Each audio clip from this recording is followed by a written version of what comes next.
আসসালামু আলাইকুম বন্ধুরা, কেমন আছেন সবাই? দেশ এবং দেশের বাইরে যে যেখান থেকে এই মুহূর্তে আমাদের আজকের এই প্রোগ্রাম দেখছেন সকলকে স্বাগত জানাচ্ছি। দর্শক বন্ধুরা, এই মুহূর্তে অবস্থান করছি আমাদের রংপুর জেলার পীরগাছা উপজেলার তাম্বুলপুর এলাকায়। দর্শক, আজকের ভিডিওটি খুবই গুরুত্বপূর্ণ হবে, এক্সক্লুসিভ হবে। বিশেষ করে যারা পরিবার ছেড়ে বাইরে থাকতে একটু সংকোচবোধ করেন, বাইরে থাকতে চান না, তাদের জন্য ভিডিওটি গুরুত্বপূর্ণ হবে। তাম্বুলপুর গ্রামের একজন নবীন উদ্যোক্তা রিয়াজুল ইসলাম রিয়াজ ভাইয়ের মাশাআল্লাহ মা অ্যাগ্রো ফার্মে এখানে তিনি দেশীয় জাতের গলাশিলা মুরগি লালন পালন করতেছেন।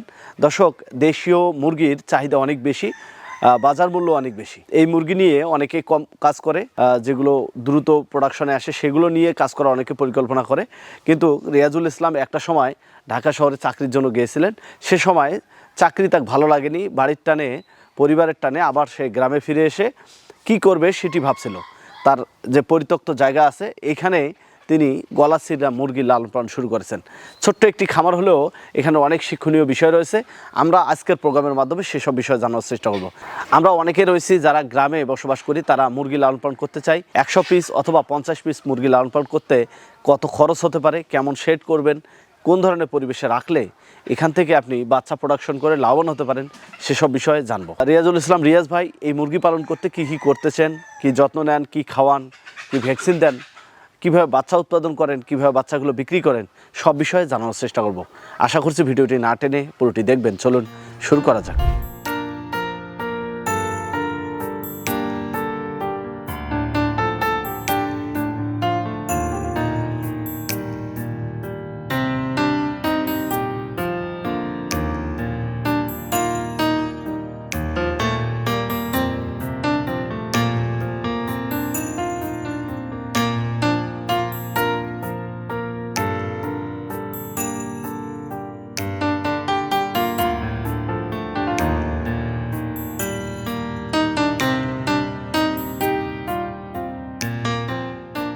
সারা দেশে ঘুরে অসংখ্য উদ্যোক্তাদের গল্প আপনাদের জানিয়েছি।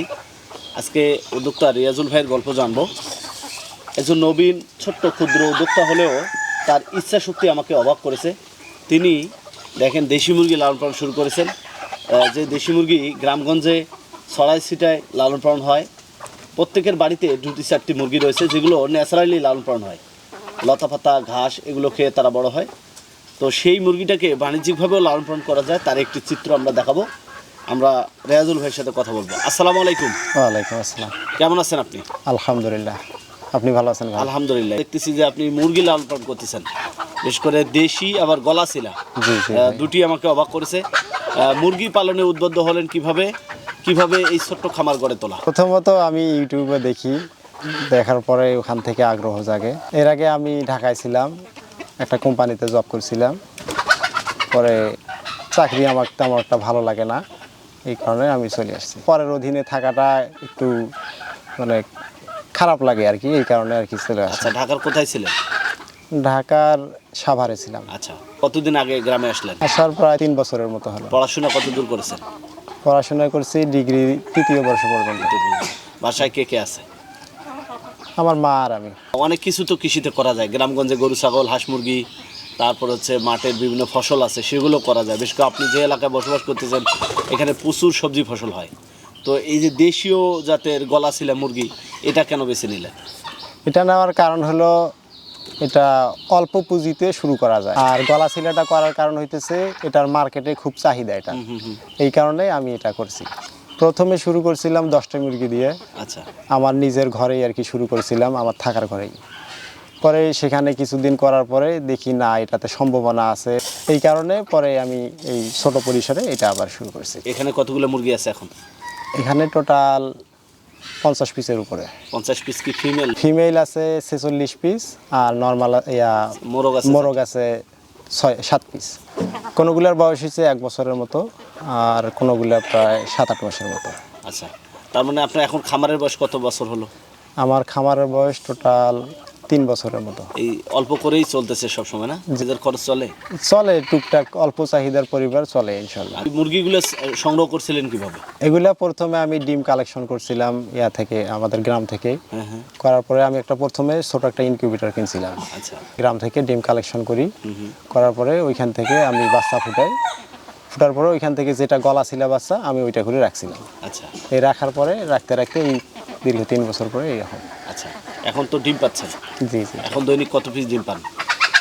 দৈনিক গড়ে 46টা মুরগি থেকে 17-18 পিসের মতো ডিম আসে 17 থেকে 18 পিস কন্টিনিউ। কন্টিনিউ। এই ডিমগুলো এখন বাচ্চা ফুটাইতেছি মেশিনে, ফুটে সেগুলো আমি সেল দিতেছি। আচ্ছা, কোথায় সেল হয়? এগুলো বিভিন্ন জায়গায় নেয় মানুষ, আপনার অনলাইনে এগুলো নিতেছে। মুরগিগুলো দেখতে খুবই সুন্দর এবং হচ্ছে খুবই সুস্বাস্থ্যের অধিকারী, অনেক যত্ন নেন আপনি। জি। সকাল সন্ধ্যা এদের জন্য কি কি করেন, দৈনন্দিন কাজ কি থাকে? সকালবেলায় কাজ হচ্ছে প্রথমে এগুলাকে খাবার পানি দেই, আচ্ছা, দেওয়ার পরে একটু পরে আমি এই মুরগির ঘরের পর্দা উঠাই, মুরগি ছাড়ি, ছাড়ার পরে তেমন আর কোনো কাজ নাই। পরে আবার দুপুরবেলা হয় যখন, তখন আবার আমি এগুলাকে ছাড়ি, খাবার পানি দেই, দেওয়ার পরে বিকালবেলা আমি আবার ফিরে এগুলাকে ঘরে উঠাই, বিকালবেলায় আবার ফিরে ঘরের ভিতরে খাবার পানি দিই। আচ্ছা, এইটুকুই কাজ। এইটুকুই কাজ। আর বাকি সময়টা দিনের কি করে? বাকি সময়টা অন্যান্য কাজ, আপনার সংসারের আরও কাজ যা আছে এই সেগুলোই। আচ্ছা, অনেকে তো অনেক মুরগি লালন পালন করার ইচ্ছা পোষণ করে, দেশি মুরগিটা কি বাণিজ্যিকভাবে পালন করা যায়? হ্যাঁ, করা যায়, তো করা যায়, অনেকেই করতেছে। এখানে কি সমস্যা হয় কোনো? সমস্যা তেমন কিছু না, যদি একটু অভিজ্ঞতা থাকে আপনার, আপনি যে জায়গা থেকে বাচ্চাটা নিছেন সেই জায়গা থেকে যদি আপনি সঠিক গাইডলাইনটা পান, তাহলে ইনশাল্লাহ কোনো সমস্যাই হয় না। এই মুরগিগুলোর রোগবালাই হয় না? রোগবালাই হয়। কি কি রোগ হয়, কি ভ্যাকসিন দেন? আমার বেশিরভাগ এখানে হয়েছে ঠান্ডার রোগ হয়েছে, ঠান্ডাই হয়েছে, তো ঠান্ডার আমি ট্রিটমেন্ট করছি। আর ভ্যাকসিন শুধু আমি রানীক্ষেতের ভ্যাকসিনটাই দিতেছি, আর ছোটোতেই গাম্বুরো দিই। এই এগুলো আপনি শিখলেন, জানলেন কিভাবে? এগুলোই মোবাইলের মাধ্যমে ইউটিউবে দেখি। ইউটিউব দেখে দেখে শেখেন। আর সেটটা কিভাবে করেছেন, কতটুকু দৈর্ঘ্য প্রস্তুত দেওয়া আছে? লম্বায় আছে 18 ফিট, আর সাইডে পাশে আছে 7.5 ফিট। একটা মুরগির জন্য কতটুকু জায়গা লাগে? 1 স্কোয়ার ফিট 1 স্কোয়ার ফিট জায়গা হলে একটা মুরগি হয়। একটা। দেশি মুরগির এখন বর্তমান বাজার মূল্য কেমন, যদি মাংসের জন্য করি কেউ? মাংসের জন্য যদি কেউ করে, মাংসের জন্য সব থেকে প্রফিট বেশি।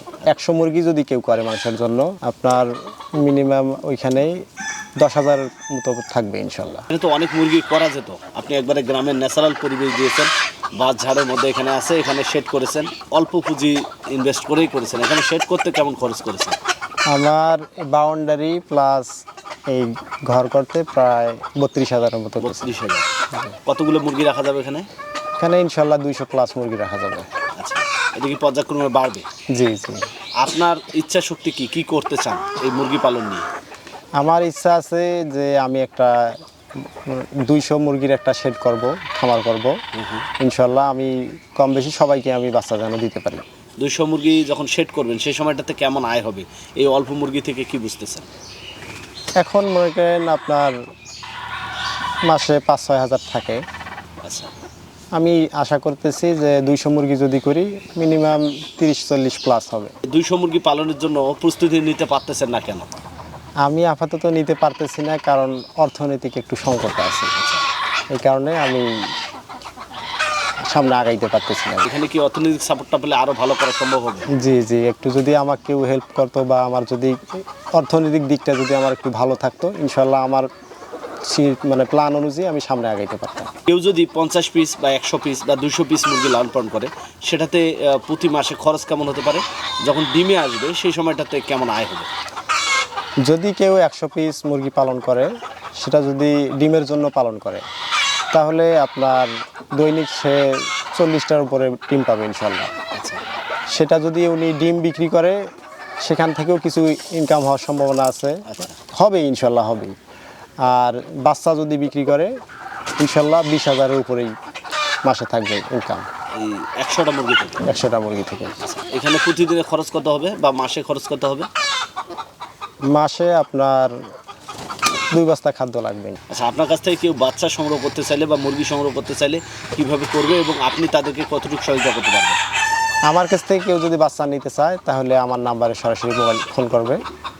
আর আমার কাছ থেকে যতটুকু মানে পাওয়ার দরকার আমি ততটুকু আমি দেবো ইনশাল্লাহ। মানে খামারের A to Z আমি যতটুকু জানি অতটুকু আমি তাকে বলার চেষ্টা করবো। আমার কাছে মনে হয়েছে রিয়াজুল ভাইকে যদি অর্থনৈতিকভাবে সাপোর্ট দেওয়া যায়, তিনি এই দেশি মুরগিটাকে আরও বিস্তার ঘটাতে পারবে, অনেক ভালো করতে পারবে। তো অনেকে আছে যারা আসলে এই ধরনের উদ্যোক্তাদেরকে সাপোর্ট দিতে চায়, ইনভেস্টমেন্ট করতে চায়। আমার মনে হয় যে তার এই অভিজ্ঞতাটাকে কাজে লাগিয়ে এখানে ইনভেস্ট করে তাকে আরও সামনের দিকে এগিয়ে নিয়ে যাওয়া সম্ভব হবে। তার সাথে অনেক কথা হলো, ভালো থাকবেন, সুস্থ থাকবেন। আগামীতে আপনার এই খামারটি বাড়বে এই আশাবাদ ব্যক্ত রেখে বিদায় নিচ্ছি। আসসালামু আলাইকুম। ওয়ালাইকুম আসসালাম। আপনিও ভাই ভালো থাকবেন। আসসালামু আলাইকুম।